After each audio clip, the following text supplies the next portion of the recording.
Chapitre 5. Le beau sexe. Pour un observateur extraterrestre, l'homme serait certainement, sur cette planète, l'être le plus digne d'être adoré. De toute façon, l'homme lui paraîtrait sans aucun doute plus attirant que, par exemple, la femme. Car il a sur elle deux avantages. Il est beau et il est intelligent. Ce n'est qu'à la suite d'une confusion séculaire de tous les étalons de valeur qu'il est devenu possible d'affirmer que les femmes constituent le beau sexe. Leur bêtise relative à elles seules suffirait à démentir cette prétention absurde. Leur bêtise relative à elles seules suffirait à démentir cette prétention absurde. Un homme bête ne peut jamais être beau. Soutenir le contraire, c'est nier la caractéristique essentielle de l'être humain. Et il faut insister sur un point. L'homme lui-même commet cette erreur en jaugeant la valeur de la femme d'après un gabarit commun aux espèces humaines et animales. Mais c'est indispensable, car à l'échelle de l'Homo sapiens, la femme n'a pas la moindre chance. Nous le constaterons souvent encore. L'homme a besoin de la femme pour se soumettre à elle, et afin de se justifier, il ne néglige rien pour la parée de qualité qui justifie cette attitude. Étant donné qu'il n'a jamais mis l'esprit de la femme à l'épreuve, il lui serait difficile d'affirmer qu'elle est un parangon de spiritualité. Il s'y est pourtant efforcé en inventant le concept de l'intuition féminine. Alors il dit qu'elle est belle. En esthétique, toute conception est subjective. Tout jugement, un acte individuel, est libre. Mais la subjectivité se transforme aisément en alibi et l'homme aime être esclave. Comme la femme s'attiffe d'une manière qui vise à attirer sur elle tous les regards, il en déduit qu'il existe une raison valable pour qu'elle agisse ainsi. Puisqu'elle se trouve belle, c'est qu'elle l'est. Et il lui est reconnaissant de lui permettre de la trouver belle. Pour soutenir cette prétention, la femme recourt à un artifice de plus. Comme son idéal le plus élevé, c'est-à-dire vivre sans travail et sans responsabilité, est demeuré celui de l'enfant, elle fait l'enfant. Les bébés nous émeuvent par leur incapacité à se débrouiller seuls. Ils ont un petit corps et de petits membres joyeux. Une peau immaculée, jeune, délicate, tendue sur de petits matelas de graisse. On les fait rire facilement. Ils se conduisent de façon amusante. Ce sont de mignonnes réductions des adultes. Et comme ils ne peuvent pas se nourrir eux-mêmes, il va de soi qu'on s'occupe d'eux et qu'on se charge de toutes leurs difficultés. Un mécanisme biologique y pourvoit. Une espèce qui laisse périr sa postérité disparaît. Grâce à des procédés cosmétiques raffinés dont le but est de lui conserver l'aspect d'un bébé, grâce à un gentil babil désarmé et désarmant dans lequel les exclamations de surprise, de saisissement et d'admiration « Ah! Oh! Merveilleux !» tiennent le rôle principal, la femme essaie de faire miroiter aux yeux de son entourage, aussi longtemps qu'elle le peut, tous les charmes d'une douce et tendre petite fille. Ce visage enfantin et cette comédie de l'impuissance en appellent à l'instinct de protection de l'homme et l'incitent à subvenir à tous les besoins de sa compagne.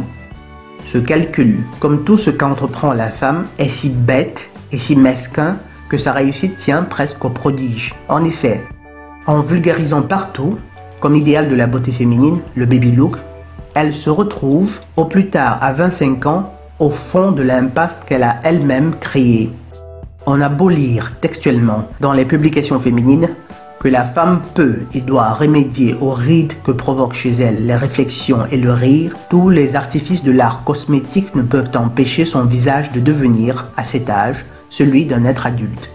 Et que voulez-vous que fasse d'une femme adulte l'homme dressé à ne trouver belle, adorable et digne d'être servi que de mignonnes petites filles? Que peut-il faire d'une dame dont les rondeurs fermes et lisses sont devenues des amas de graisse tremblotants, recouverts d'une peau blafarde et flasque, dont la voix criarde a perdu son charme enfantin, dont le rire spontané et joyeux s'est mué en un hennissement saccadé? Comment pourrait-il supporter cet épouvantail vieilli, dont le verbiage sot et rébutant, maintenant qu'il ne sort plus d'une bouche d'enfant, lui déchire les nerfs, ce visage où les « ah » et les « oh » de tout à l'heure de surprise amène de moins en moins l'expression d'un étonnement naïf et de plus en plus celle de la faiblesse d'esprit, comment cette momie d'enfant éveillerait-elle chez lui des rêves de désir, de l'érotisme? On pourrait donc croire que c'en est fait de son pouvoir. Le calcul des femmes est différent, comme nous l'avons dit, et pour deux raisons. D'abord, les enfants qu'elles ont entre-temps les aident à jouer une fois de plus la comédie du besoin de protection, et ensuite, il n'y a pas assez de femmes jeunes sur Terre. Il va de soi que les hommes, s'ils en avaient le choix, abandonneraient de grand cœur leurs femmes bébés adultes pour d'autres qui ne le sont pas encore devenus. Mais comme le nombre des hommes et des femmes s'équilibre à peu de choses près, tout homme ne peut à tout moment disposer d'une femme jeune. Et comme il lui en faut une, quelle qu'elle soit, il reste avec celle qu'il a. Il est facile de le prouver. Dès qu'un homme a réellement le choix, il choisit la plus jeune. Marilyn Monroe et Liz Taylor étaient finies du jour où elles n'ont pas réussi, pour la première fois, à replâtrer leurs petites rides. L'homme s'est tout simplement offert son billet de cinéma là où jouait une actrice plus jeune. Quand ses moyens financiers le lui permettent, il ne se contente pas de passer à la caisse du cinéma, mais s'adresse à celle de la vie. Les grands hommes de la finance et du show business échangent régulièrement l'épouse usagée contre une autre plus jeune. S'il lui offre une bonne pension alimentaire, personne n'y trouve à redire. Pas même l'épouse, vraisemblablement heureuse d'être quitte à si bon compte de son mari. Mais seuls les riches peuvent se payer ce luxe. Quand un pauvre diable fait l'important et dans un moment d'enthousiasme et d'aberration s'offre pour la seconde fois une jeune femme, il peut être sûr de se retrouver bientôt seul parce que son argent ne suffit pas à l'entretien de 2 foyers et des enfants sur lesquels la nouvelle élue compte, elle aussi, pour assurer son avenir. Lorsqu'une femme a le choix entre 2 hommes, l'un âgé et l'autre jeune, dont le revenu est le même, elle choisit certes le plus jeune, non parce que sa jeunesse lui inspire un sentiment esthétique ou de la sympathie, mais uniquement parce qu'il pourra subvenir plus longtemps à ses besoins. Les femmes savent très bien ce qu'elles attendent d'un homme. Aussi prennent-elles parfaitement leurs décisions. On n'en a probablement jamais vu préférer pour mari un pauvre diable de 20 ans à un quadragénaire fortuné. Les femmes devenues adultes ont beaucoup de chance. Les hommes ne croient pas à leur propre beauté. Et pourtant, la plupart sont beaux. Avec leurs épaules puissantes, leurs jambes musclées, leur voix mélodieuse, leur rire humain et chaleureux, leur expression intelligente et leurs gestes mesurés, parce que raisonnables, ils surclassent de loin tout ce que la femme peut jamais offrir, même au point de vue purement physique. Relisons ce paragraphe, mes chers amis.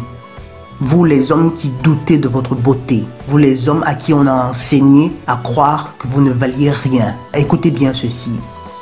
Les hommes ne croient pas à leur propre beauté, et pourtant la plupart sont beaux, avec leurs épaules puissantes, leurs jambes musclées, leur voix mélodieuse, leur voix mélodieuse, leur voix mélodieuse. Leur rire humain et chaleureux, leur expression intelligente et leurs gestes mesurés parce que raisonnables, ils surclassent de loin tout ce que la femme peut jamais offrir, même au point de vue purement physique. Et comme, contrairement à elle, ils travaillent et exercent constamment, ingénieusement leur corps, ce corps garde plus longtemps sa beauté. Dès la cinquantaine, faute d'entraînement, celui de la femme n'est qu'une ruine, un amoncellement quelconque de cellules féminines. Il suffit de regarder dans la rue une ménagère de 50 ans et de la comparer une fois seulement aux hommes du même âge. Mais les hommes ne savent pas qu'ils sont beaux. Personne ne le leur dit. On vante le charme de la femme, la grâce de l'enfant, la séduction du monde animal. On veut bien leur reconnaître du cœur, de la bravoure, de la détermination, qualités qui ne se rapportent jamais à leur aspect physique, mais uniquement à la valeur que leur attribue la femme pour servir ses buts à elle. En dehors des livres de médecine, il n'existe aucune description de l'homme. Rien qui célèbre longuement la forme de ses lèvres, la teinte de ses yeux sous tel ou tel éclairage, la croissance puissante de son système pileux, la délicatesse de ses tétons et la belle symétrie de ses bourses. Et s'il entendait louer ses caractéristiques masculines, l'homme serait le premier à s'en étonner et à rire. C'est qu'il n'est pas habitué à ce qu'on parle de son physique. La femme adulte, qui la plupart du temps est laide et aurait par conséquent l'occasion et le temps de contempler l'homme et de l'admirer, ne le voit point. Ce n'est pas méchanceté au calcul de sa part. Pour elle, l'homme est une sorte de machine productrice de biens matériels. On n'apprécie pas une machine d'après ses critères esthétiques, mais à un point de vue purement fonctionnel. L'homme qui pense comme la femme se juge de même. Il est tellement accaparé par son travail, tellement épuisé par la lutte continuelle qu'implique sa concurrence avec les autres hommes, qu'il lui manque le recul nécessaire pour se voir tel qu'il est. Et surtout, les hommes ne se posent même pas de questions à ce sujet. Pour que leur lutte intestine ait un sens, il faut absolument que les femmes, pour eux, soient la beauté même, l'incapacité même à se débrouiller seules, donc vraiment dignes d'être adorées. Voilà pourquoi ils les appellent, faute d'une définition plus précise de leurs impressions contradictoires, le beau sexe.